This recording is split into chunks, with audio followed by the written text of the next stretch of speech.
Olá, estamos começando mais um programa FG Entrevista. As eleições municipais terão mais de 147 milhões de eleitores, cerca de 550 mil candidatos em 5.568 municípios. Por causa da pandemia do coronavírus, o Congresso aprovou o adiamento da eleição. Inicialmente prevista para outubro, a votação na qual serão definidos os prefeitos e também os vereadores foi adiada para esse mês de novembro. O primeiro turno será realizado no dia 15 e o segundo turno, se houver, está marcado para o dia 29. As eleições municipais sempre envolvem mais a comunidade e nelas são registrados mais casos de boca de urna e compra e venda de votos. Para conversar conosco sobre as eleições municipais, a corrupção eleitoral, está conosco aqui no estúdio o professor Marcos de Wagner, que é professor do Centro Unisal de Lorena. Professor, muito obrigada pela sua presença.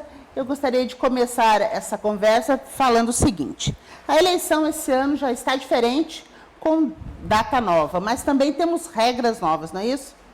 Isso, eu costumo dizer assim, no direito eleitoral, sempre há minis reformas para adaptar a situação, as exigências novas. Então, todo ano de eleição, o Tribunal Superior Eleitoral ele faz umas novas regras para poder adaptar e, nesse caso, esse ano, teve a mudança da data, como você disse, né?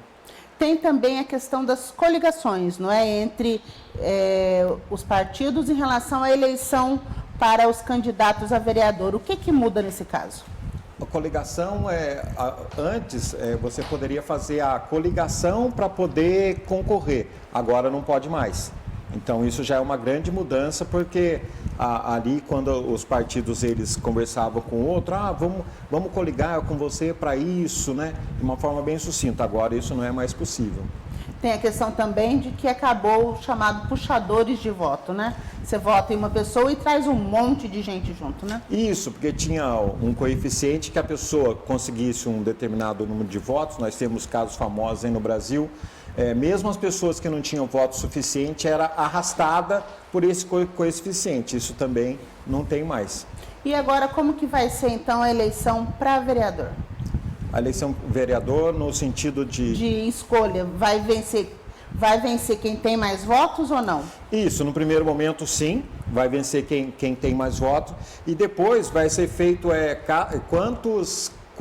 dependendo da chapa, quantos candidatos poderão ser eleitos dentro daquela chapa.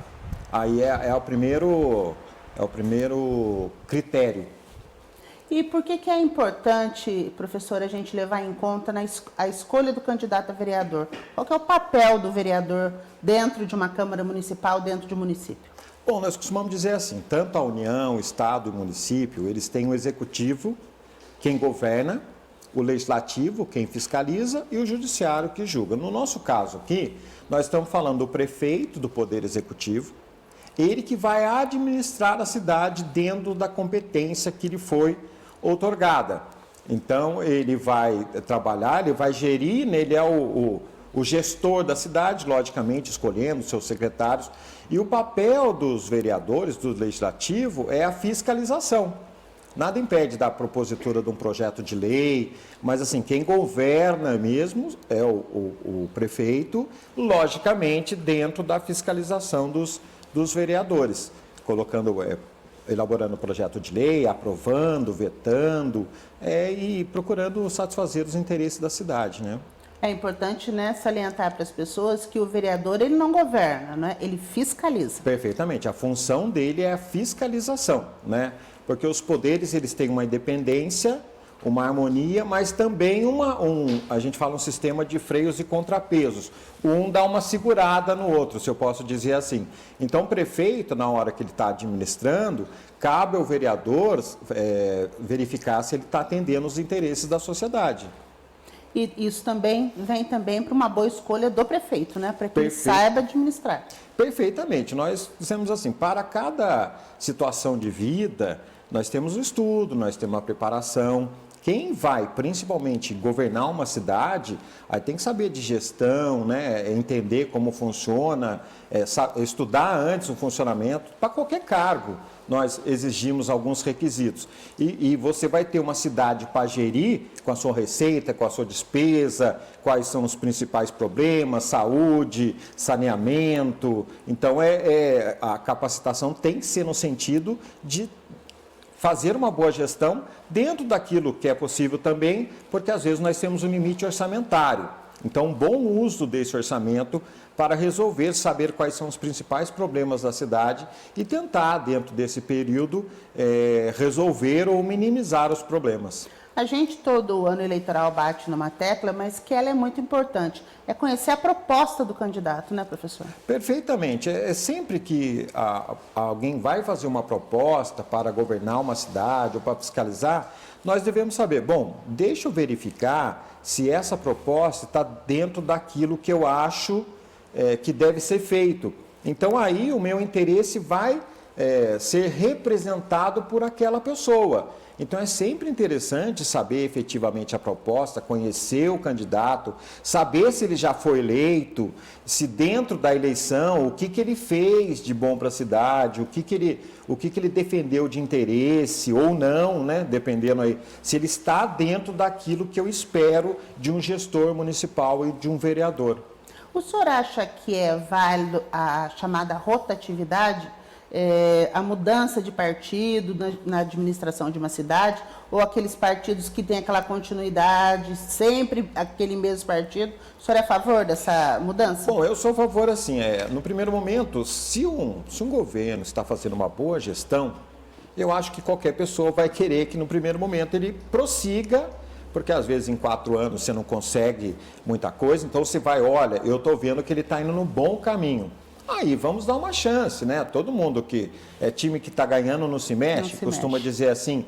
Mas é interessante também a rotatividade no sentido, se eu tenho situação e oposição, uma fiscaliza a outra. Então isso é interessante, ele está atuando, mas ele não está atuando tranquilo não. Tem ali a oposição verificando se ele está agindo de acordo com o que ele prometeu, senão a alternância de poder é necessária. Justamente para eu poder vigiar. Eu estou no governo, de repente eu não estou muito feliz, o outro entra, aí vamos fazer aí uma análise de quem está conduzindo melhor. Agora, professor, nós temos um grande problema, principalmente nas eleições municipais, que é a questão da corrupção eleitoral, da compra e venda de votos. Por que isso? O problema é no seguinte sentido, nós temos uma escassez de investimento na educação. Então, isso reflete numa falta de consciência crítica, num estudo mais aprofundado. Hoje eu digo, as redes sociais, elas estão aí para fiscalizar, para ver se a pessoa defendeu o interesse, o que ela prometeu, se efetivamente ela cumpriu. Agora, se eu aceito, né, algum favor em troca de um voto, já está começando tudo errado. Então, eu não vou esperar coisa boa de quem antes de iniciar o jogo já começa errado. Então, assim, Então, tem esse problema também, às vezes até cultural, de achar que nada muda, é toda a mesma coisa. E, de repente, aí não dá chance para pessoas que estão a fim de efetivamente mudar, nova mentalidade. Então, tudo parte também do povo, porque, afinal de contas, essas pessoas que estão no poder são nossos representantes, né? São os representantes do povo. O brasileiro ainda, infelizmente, tem aquela mentalidade do rouba, mas faz, né? Uhum. Não adianta, roubar já é errado, aí já acaba qualquer equação, né? Não há justificativa. A pessoa está lá, não é para roubar, e eu acho que falta consciência, assim, de qualquer coisa que eu faço, eu vou pagar um tributo, eu estou pagando. Esse tributo é revertido para a União, para o Estado, para o município. Então, eles estão trabalhando com dinheiro que, na verdade, nos pertence. Então, o meu dinheiro eu quero que seja bem gerido, né? Que volte efetivamente uma boa saúde, uma boa educação, no saneamento. Eu tenho uma visão, para mim, a riqueza é uma coisa coletiva. Se você consegue resolver os principais problemas, amanhã eu tenho uma boa educação, uma boa saúde, um bom saneamento, não precisa ganhar uma fortuna para viver bem, porque o principal nos países de primeiro mundo, como eles têm o básico, então eles são tranquilos, eles viajam bastante. Tá? Porque o governo garante o básico. Garante o básico, perfeitamente, porque o governo foi feito para garantir o básico, né? Ele é eleito para gerir o nosso dinheiro. Sabemos também, não temos ilusão em relação à arrecadação, aumenta, diminui, pandemia, né? A pandemia fez com que a arrecadação diminuísse. Então nós sabemos disso, não esperamos por ninguém que vai lá fazer um milagre e em 4 anos resolver todos os problemas de todas as cidades, que são muitos. Mas é iniciar, investir, educar, porque quando você investe em educação, às vezes, uma pessoa que ela não teria chance, mas você deu, ela tem uma ideia que, de repente, é boa para todo mundo. Então, a oportunidade que foi dada gerou um benefício social. Quantas pessoas aí nós temos com gênio criativo e, de repente, a falta de oportunidade acaba gerando Tem uma história, ou até, me perdoe se eu errar, mas parece que tem uma história de um rapaz que queria estudar. Aí foi procurar emprego. Por que você quer estudar? Ah, que eu quero fazer medicina. Tal. Que isso, rapaz? Pobre não estuda. E ele não ouviu, graças a Deus, foi estudar, fez medicina, descobriu que as pessoas morriam de picada de cobra e ele ajudou a criar o soro antiofídico. Então, então ele, a oportunidade que foi dada para ele fez com que essa história eu ouvi, né? Eu falei, nossa, mas é uma história maravilhosa, porque a oportunidade que foi dada para ele gerou benefício para todo mundo hoje que não morre em virtude de picada de cobra. Então, quantas pessoas nesse sentido nós estamos perdendo por falta de oportunidade? Então, a riqueza é uma coisa coletiva, não precisa ser cada um para si, Deus para todos. Eu acho que se nós todos tivermos básico, o resto, cada um administra a sua vida, né? Porque eu acho também que se é uma coletividade, se as pessoas tiverem também a consciência de que elas vão escolher não para elas, mas para uma cidade, menos favores políticos elas vão querer vender em troca do voto. Perfeitamente, né? Porque, olha, não é se eu quero para mim, você quer para você, o outro quer para o outro, aí está cada um por si. Agora, sabendo que o retorno está sendo social, para a sociedade está todo mundo ganhando, as pessoas, né, são honestas, são justas, elas vão falar, nossa, que legal, gostei disso, tá melhorando o meu bairro, está melhorando a minha cidade, está investindo, eu tô vendo aí boa intenção. Então, isso é interessante na política. A política é uma coisa que nós vivemos todos os dias. Então, os políticos assim capacitados nesse sentido, eles terão apoio, pode ter certeza disso. Agora, professor, a lei da ficha limpa, ela chegou, ela tem punições para compra e venda de votos, ela está fazendo o papel dela ou ainda falta muito? Não, ela está, sim, foi um grande passo, porque a partir do momento que se proibiu a candidatura, né, aí você já tem pessoas mais preocupadas assim, ó, se porventura se tiver algum problema, no sentido de ser ficha suja, você não vai poder concorrer. Então, acho que as pessoas já são mais precavidas no sentido de, às vezes, amanhã, ó, se você fizer isso, amanhã pode dar problema, pode manchar a sua candidatura. Então, eu acho que nesse sentido já houve um avanço, né? Eu falo, são 500 anos aí de Brasil e nós estamos, em termos democráticos, com uma Constituição de 1988, eu falo que nós, para os meus alunos, nós estamos ainda engatinhando. Então, assim, não acha que vai ser... Quantos países demoraram aí muito tempo para formar uma cultura? É o nosso caso, mas nós estamos avançando. E as redes sociais agora, que eu posso verificar se a promessa feita na eleição passada foi cumprida, então não há como eu negar que eu não possa fiscalizar, saber se aquele candidato tem cumprido. Não adianta prometer milagre. Eu quero pessoas que estejam verdadeiramente a fim de mudar o quadro. Agora, por um outro lado, a rede social também traz o fake news. Traz. Que é uma coisa que acaba prejudicando a eleição. Perfeitamente, É um jogo, infelizmente, um jogo sujo, né? É triste, porque daí você quer ganhar a qualquer custo. Então, uma parte ou a outra cria fake news, manchando a imagem, manchando a reputação, criando notícias falsas. Aí eu penso assim, gente... Aquela notícia, num primeiro momento, ela fala, nossa, seria bom se fosse verdade. Tome cuidado com isso. Verifica a fonte, verifica efetivamente, porque da mesma forma que ocorre com outra pessoa, amanhã pode ocorrer com a gente. Então, se eu não quero que ocorra comigo, eu não desejo que aconteça com o outro. Não saia espalhando de uma hora para outra uma notícia só porque é do candidato contrário, ou às vezes uma coisa do candidato, de repente, que eu tenho preferência, é boa, eu já saio espalhando também. Eu não sei se é verdade. Como esse mundo existe e não é um mundo legal, as pessoas têm que ter um filtro na cabeça para não sair compartilhando qualquer coisa, porque afinal de contas estamos mexendo com honra, com reputação, assim, são situações, né, de preservação da pessoa, do nome. Então tem que tomar muito cuidado, porque existe o fake news, isso está direto, mas eu não posso simplesmente por gostar ou desgostar sair republicando, compartilhando. Nós temos também que ser responsáveis, porque muitas vezes nós não criamos fake news, mas corremos o risco de não ser atento e espalhar.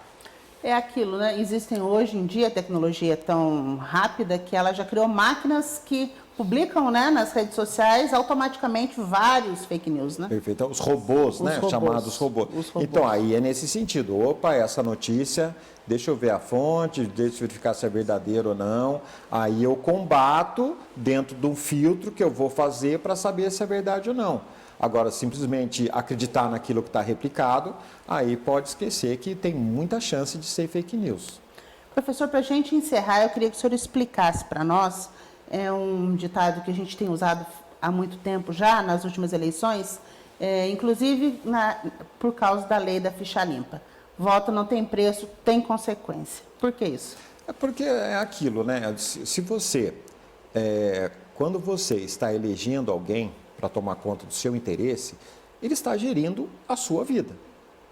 Então, a consequência de uma má escolha vai durar, de repente, durante 4 anos.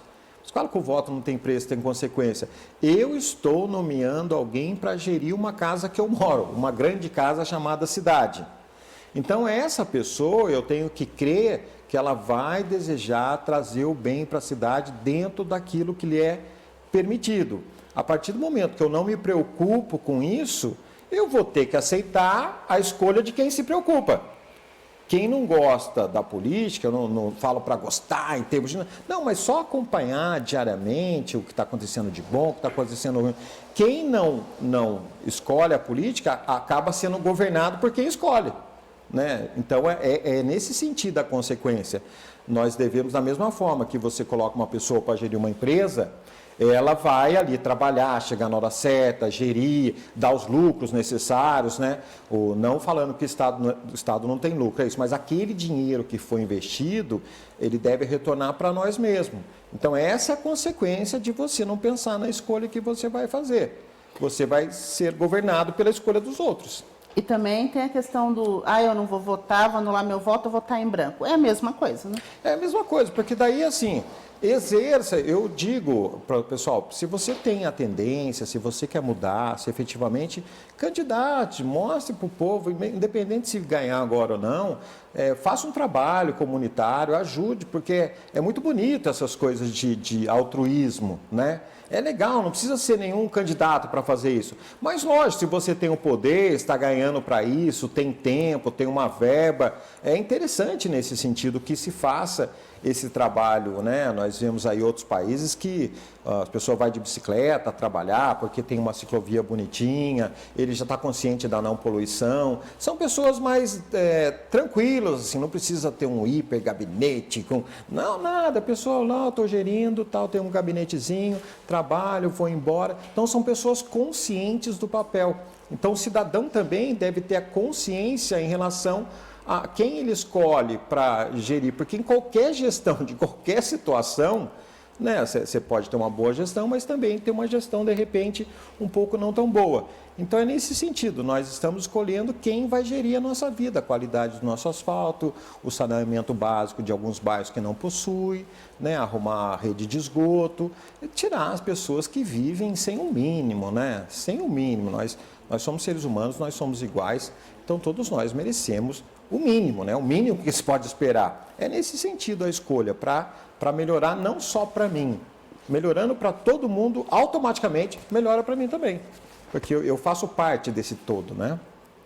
É isso mesmo. Professor, muito obrigada pela sua participação aqui no FG Entrevistas. Nós conversamos com o professor Marcos Edvagner, professor do Centro Unisal de Lorena. Eu espero que você tenha gostado da nossa conversa e fica novamente o lembrete. Voto não tem preço, tem consequência e a consequência dura 4, 8 anos. Então, pense bem na hora de votar. Muito obrigada pela companhia. Até mais.